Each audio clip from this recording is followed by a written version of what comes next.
Humans are creatures that constantly, always, more or less consciously, always compare themselves to each other. You always judge yourself based on, what you have or what you are compared to the others. Put people in prison, very quickly in the same cell, right? They're in the same status, same thing.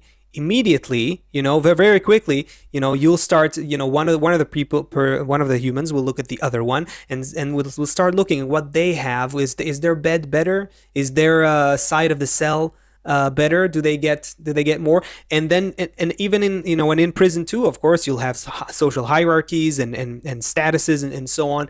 Put them in a different place. Put humans in whatever, in one part of the world, they will compete for one thing. Put them in a different place, they will compete for another thing, but they will always be measuring and comparing themselves to each other, and possibly competing in one way or another.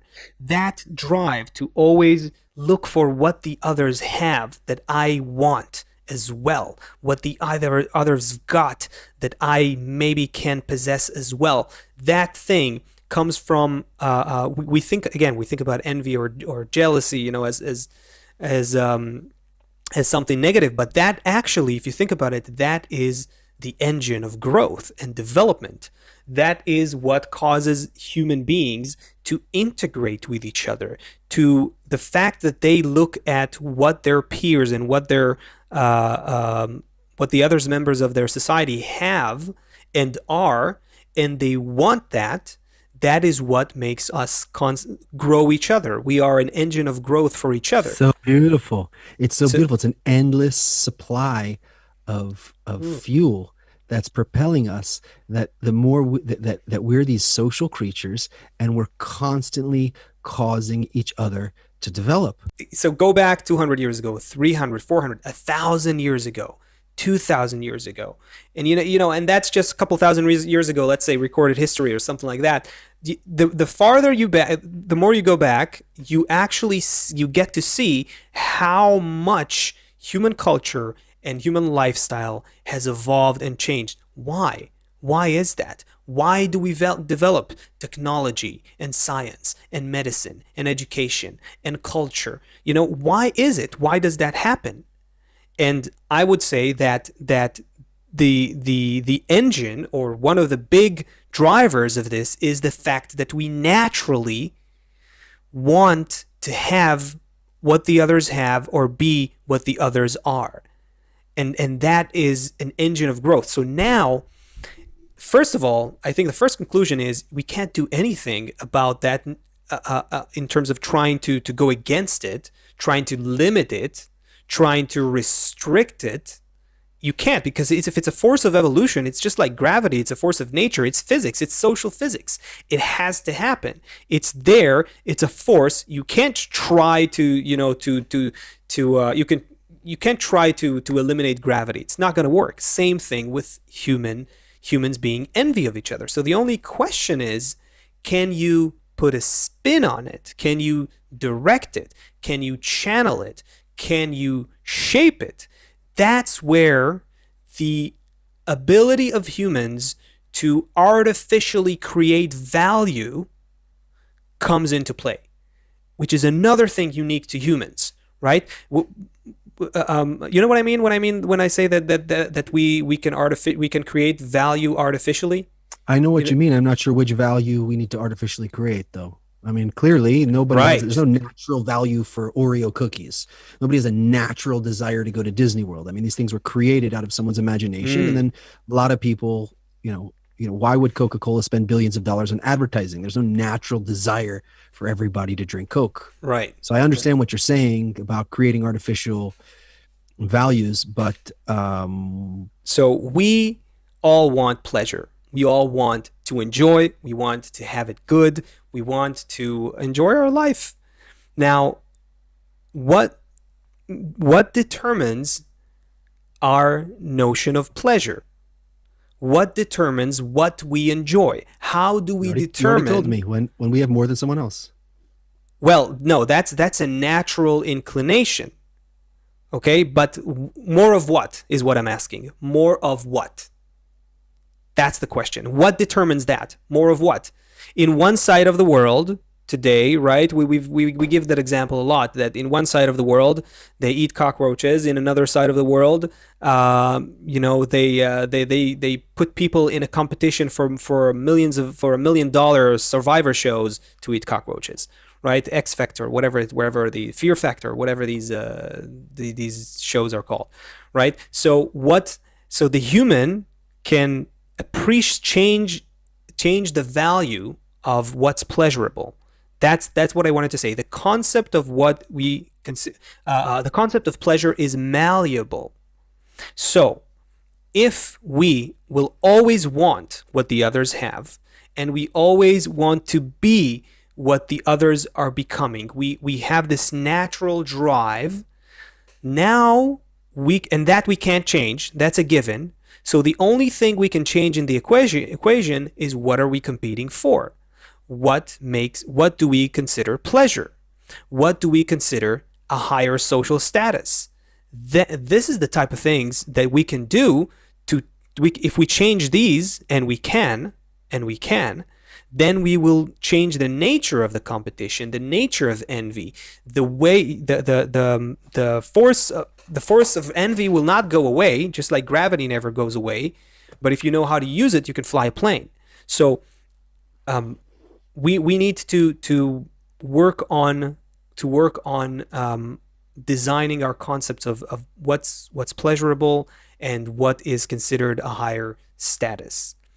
Okay, so to make it tangible, if it's a big thing, it's a highly respected thing to have, to conquer the world. Okay, then now countries, and that has happened in the last century, 100 years ago, right? Up until 100 and 150 years ago, if that is a coveted thing to control as much territory as possible, then you're going to have a lot of war, right? But if it is a coveted thing to be a unifying element in human society, to be a force for positive human connection in human society, then people will want to compete for that. So it's a big deal. If it matters a lot what we are competing for. Does that make sense? Sure. So there's so much energy every day that we exert towards really meaningless goals, fleeting goals. If the goal was, what did you call it? Positive. I said positive human connections, whatever. Positive human connection. If the people we looked up to the most, if the people we envied the most were those who were doing that, and all of a sudden life every day is just everyone taking care of each other. Like you wake up in the morning, you just feel great because you know that everyone's caring about you and thinking about you, and everywhere you go, everyone's being kind, and that's amazing. How is that possible? Take school as an example. So here's a really simple example, right? You put 20 kids, 20, 30, how many kids today are in a class? Well, it's COVID, so even that is changing now. But okay, but let's say a regular situation. So you have 20 people, you put them in a classroom, right? Now, what is the current dynamic? The current dynamic in the traditional public education system is that they go into that class, they are in a competition for grades. That's basically what's happening, because each of them is being graded. So automatically you check, did I get more than him? Did he get less than me? And so on. That's one side of it. Then there's what's happening between them, right? Like who has more success with the girls, who has more success with other things, right? And they compete for these things as well, and that creates all kinds of results. So what if they were in their whole educational process was in a different dynamic where they would learn about and practice how to improve their relationship with each other. Then the one who would be able to be better at that would have a higher status, and everyone would try to be better towards everyone. So it's not impossible. It's not impossible, and it's not. The motivation is already there. Is I just want to be like the others and be better at them. That's something that's envy. That's just there. It's the only thing is that they're not being educated in a way that they are working on that. You see what I'm saying? It sounds so ridiculously naive. I love it. I'm in. I buy. Hmm. I'll buy it. But it just still sounds too Really, impossible is it naive. is it naive that people need to learn how to be good No, communicators and it good sounds. listeners and good and develop empathy and be good at negotiating and be good. You can detail. I just spoke about it in from a thousand foot, like the from really like a bird's eye view. If you start Okay, so if I want to be a detailing social that. worker, if I want to, if I, my goal is to grow up and be a good social worker, so fine. But how is this, how is this a solution? How do you, Everything we do in this world requires, in one way or another, some collaboration and cooperation, right? So the you if that becomes valuable, then we will want to be better cooperators and better collaborators. I That don't want my friends that are around me, I don't want to put them down when I see them have things that are better than me then. I want the people that I surround myself with to be great people. I want to surround myself with I want to build them up, right? Normally, we want to kind of keep everyone a little bit lower than ourselves. That's kind of what the mm-hmm. research Yeah. says, right? So I Yep. feel better about Yep. myself. Oh, I love all these guys as long as they're a little bit less than me, right? I mean, Yeah. that's how we Yes. are. So we're saying, no, in this example, I constantly want everyone. I want to be surrounded by great people, and we're constantly playing this game with each other of greatness, of adding more good into the system. Sounds great, still feels really really theoretical and kind of very far away. I Well, guess it that's what it's just just brings it clarity. just shows how far away we are from it culturally. Yes.